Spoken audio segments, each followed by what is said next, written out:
All right, so I got a couple different updates here for you guys that are really just a perfect demonstration in terms of how much bipartisan consensus there could be on some military foreign policy issues. So we have basically two different stories of Joe Biden deciding to fully continue in the footsteps of Donald Trump's approach to the Middle East. Okay, so here to start us off. From Axios, they say Biden in newly surfaced video, Iran nuclear deal is dead. Okay, so he's officially confirming that they have completely given up on the prospects of reviving the Iran nuclear deal, something that Joe Biden vehemently insisted on the campaign trail back in 2020 that he was going to do. So let's get into some of the details here. They say President Biden said on the sidelines of a November 4th election rally, so it's a little bit of an old video and I'll show it to you here in a second, that the 2015 nuclear deal with Iran is dead, but stressed that the U.S. won't formally announce it, according to a new video that surfaced on social media late Monday. How does that make sense that this is your official policy behind the scenes, but you're not going to announce it? I mean, number one, do you think that the American people are that stupid? Number two, do you think the government of Iran is that stupid that they can't see through your bad faith tactics in regards to trying to get back into the nuclear deal? And listen, let me say this up front. Obviously, I'm no fan of the Iranian government, to say the least. But I mean, come on. I mean, you're going to come out here, tell somebody at a random rally event that, yeah, it's dead, while you're still officially and to the American public broadly pretending as if this is something you're still fighting for behind the scenes. I mean, it's just like kind of, insane. But they continue saying why it matters. It's the strongest confirmation so far that the Biden administration believes that there's no path forward for the Iran deal, which leaves key questions about the future of Tehran's nuclear program. Now, keep in mind, during these negotiations, right, obviously you could have critiques of both sides of the equation, but who pulled out of the Iran nuclear deal? Okay, was that Iran or was that Donald Trump and the United States? Okay, we pulled out of the deal, then they turn around and they say, okay, the deal's off, I guess. We're going to continue with our enrichment program on nuclear, and basically they decide to keep doing that, and then the United States turns around and they say, okay, well, if you're going to do that, we're going to slap even more draconian sanctions on top of the ones that we already had in place. That was done under the Trump administration. Then Biden takes office and he just decides, okay, we're just going to continue doing that and pretend as if like we aren't the ones who stabbed them in the back and left this deal and completely blew it up. Okay, when Iran, as far as we know, according to all of the international agencies that were a part of this coalition that involved multiple different countries,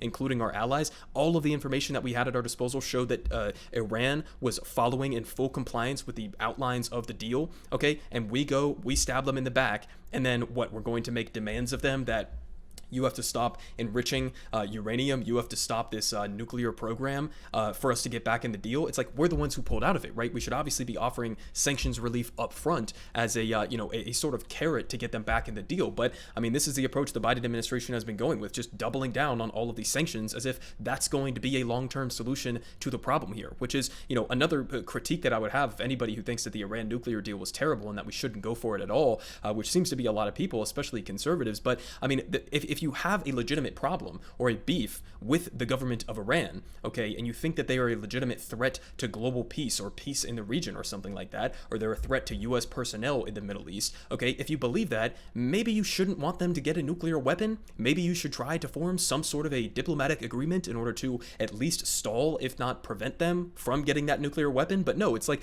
the most hawkish people towards Iran somehow think it's better to have no deal on the table whatsoever, allow them to continue doing this enrichment program, slapping a ridiculous, absurd amounts of sanctions on their backs, which isn't really preventing it from moving forward in the first place. And then what's the inevitable conclusion to that series of events? Well, it would be either war with Iran or what? I mean, genuinely, like if you don't want to have some sort of an Iran nuclear deal and the United States and Israel legitimately believe that there's absolutely no way that we would let them get this nuclear weapon, then the only alternative is to go to war with them. I mean, that's literally what they're basically implying is the long-term strategy towards Iran, either regime change or, going to direct war with them, I guess. So they continue saying in late October, U.S. envoy for Iran, Rob Malley, said that the administration is not going to waste time on trying to revive the Iran nuclear deal at this time, considering Tehran's crackdown on protesters and their support for Russia's war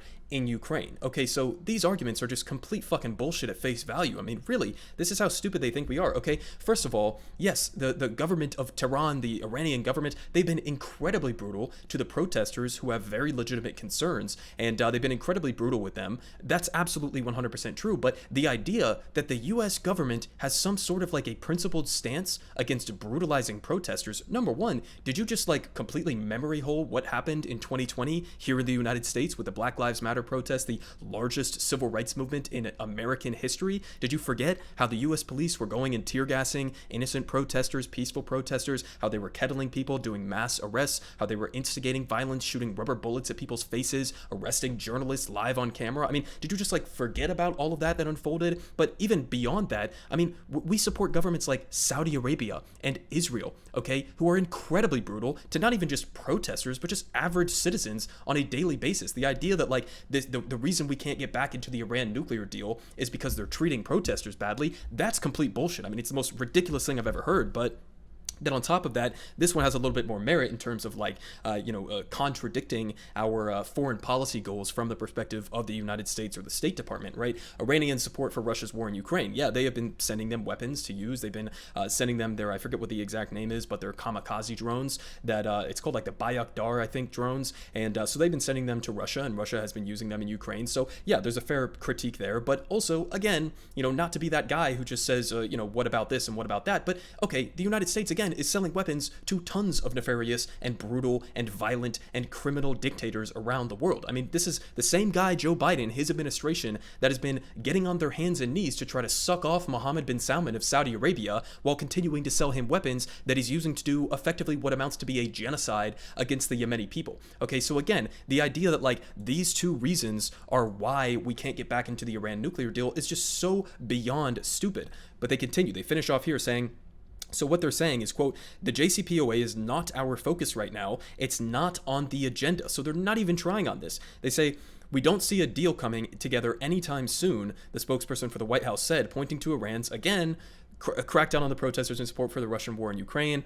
And he says, our focus is on practical ways to confront them in these areas. What exactly the fuck does that mean? Practical ways to confront them? Again, they're going to continue doing the enrichment so long as we don't have a nuclear deal on the table. That is going to continue. That progress on the potential future weapons capabilities or whatever, that is going to continue if we don't have a nuclear deal on the table. So how exactly are you planning to confront them? Okay, we've already basically leveled every single sanction under the sun. That's not stopping them. Okay, you have massive protests. That's not stopping them. So what exactly is the solution here that you're proposing outside of, again, regime change or direct war with Iran? I mean, it's just like they don't actually lay out what the real long-term strategy is here. So they actually got a clip of this that was the original video that they're talking about. So let's just go ahead and watch this real quick. President Biden, could you please announce that JCPOA is dead?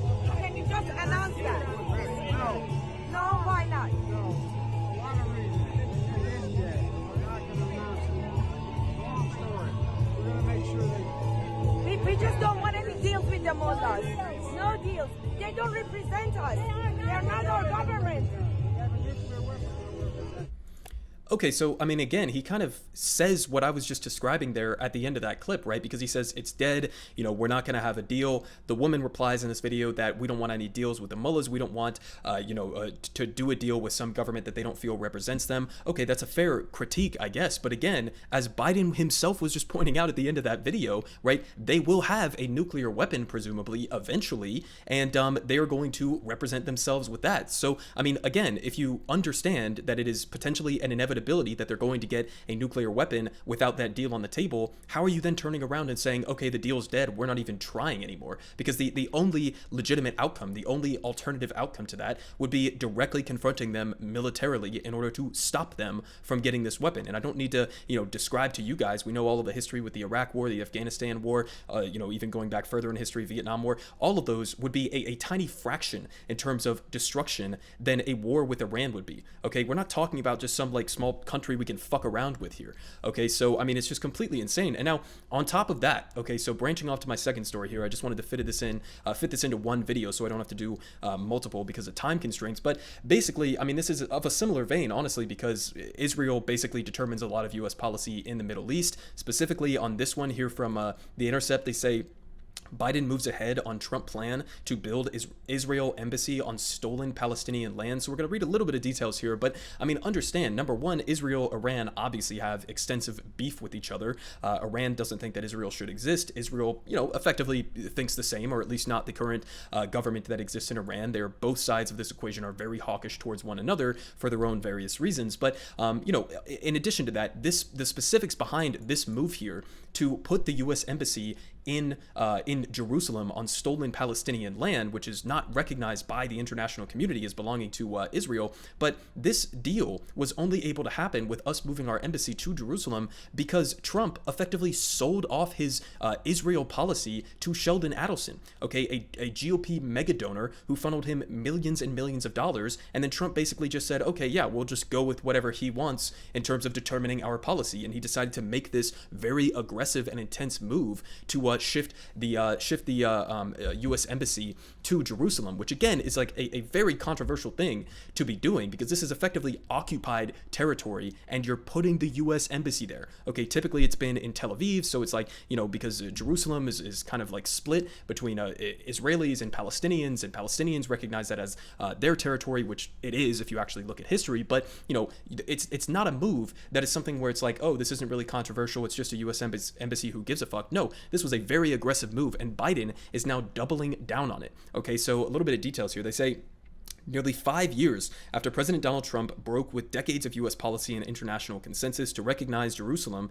as Israel's capital and move the U.S. embassy there, the Biden administration is moving ahead with the plans to build a permanent embassy compound in the city, and Israel's government has its headquarters in Jerusalem. But because Palestinians also claim the city as their capital and because the city's status remains disputed under international law, the U.S. embassy, like those of most other countries, was previously based again in Tel Aviv. So they say the plans for the new embassy, which the administration has quietly advanced in recent weeks, would consolidate Trump's abrupt policy reversal and violate U.S. precedent both on the status of Jerusalem and on Israel's ongoing illegal appropriation of Palestinian land. And the new embassy would also make the U.S. government an active participant in that expropriation, and that they say that the planned compound is to be built on land illegally expropriated from Palestinians whose descendants, including several U.S. citizens, still have verifiable claims to. And they got a quote here. They say, the descendants of those landowners are all entitled to those properties under international law, says Sahad Bishara, the legal director for the Israel-based human rights group Adalah, told The Intercept. And they say, by moving forward with the plan to build the embassy at the Allenby site, the U.S. are taking an active part in the illegal confiscation of these properties, including infringing on their own citizens' rights. And they say, according to the plan submitted by the U.S. State Department to Israeli Securities, the diplomatic compound would be built on a grassy plot known as the Allenby Barracks, after a former British military camp that the British leased from Palestinian families. Okay, so there's the original claim here. The land is now registered to the state of Israel and leased to the U.S. after it was confiscated from Palestinian refugees under Israel's 1950 absentees property law, widely condemned legislation that has enabled Israel to claim ownership over the land of countless Palestinians that it has displaced. And they got another quote here saying this land was illegally confiscated, Bashara adding that the absentee property laws were racially designed to confiscate Palestinian property for the benefit of Israel and its Judaization, sorry, I'm just butchering that phrasing. How do you even say it? Judaization process in the area. Okay, that's good enough. And they say Rubin confirmed that the Biden administration would uphold Trump's embassy move, saying the U.S. position is that our embassy will remain in Jerusalem, which we recognize as Israel's capital. And of course, this is coming at a time where effectively 2022, as pointed out here by NBC News, is likely to be the deadliest year for Palestinians in the occupied West Bank. And so listen, I mean, this is specifically with Israel and Palestine. I mean, this is obviously something I've been tracking very closely for a long time now. We discussed the assassination assassination by Israeli security forces of Shireen Abu Akleh, a well-known and well-respected Palestinian-American journalist who was assassinated in cold blood, and there effectively has been absolutely no consequences for either the Israeli government or for the actual soldiers who were responsible for this whatsoever. So no accountability on that. There was never any accountability in terms of the bombing of the AP building and the killing of dozens and dozens of innocent children within the Gaza Strip. No accountability for the brazenly internationally recognized illegal confiscation of Palestinian lands, not just within Jerusalem and talking about a historical sense, but also stuff that is happening right now. They are continuing to kick Palestinians out of their homes, remove them in many cases violently, and build on top of their land. So I mean, this is like an ongoing open apartheid according to every single respectable human rights organization around the world, including some in Israel itself. I mean, this is an apartheid. This is effectively, you could accurately define it as an ethnic cleansing. And the Biden administration, instead of addressing any of that, instead of imposing some sort of conditions on our billions of dollars in annual aid to Israel, and instead of actually trying to get back in the Iran nuclear deal as well, is basically just completely following full-throatedly in the footsteps of the Trump administration and the foreign policy that was not only dictated by Trump mega donors, but also by complete fucking idiots like Jared Kushner back when he was in the White House. Everyone is saying good politic guy has the best politics. Believe me, no one does it like him.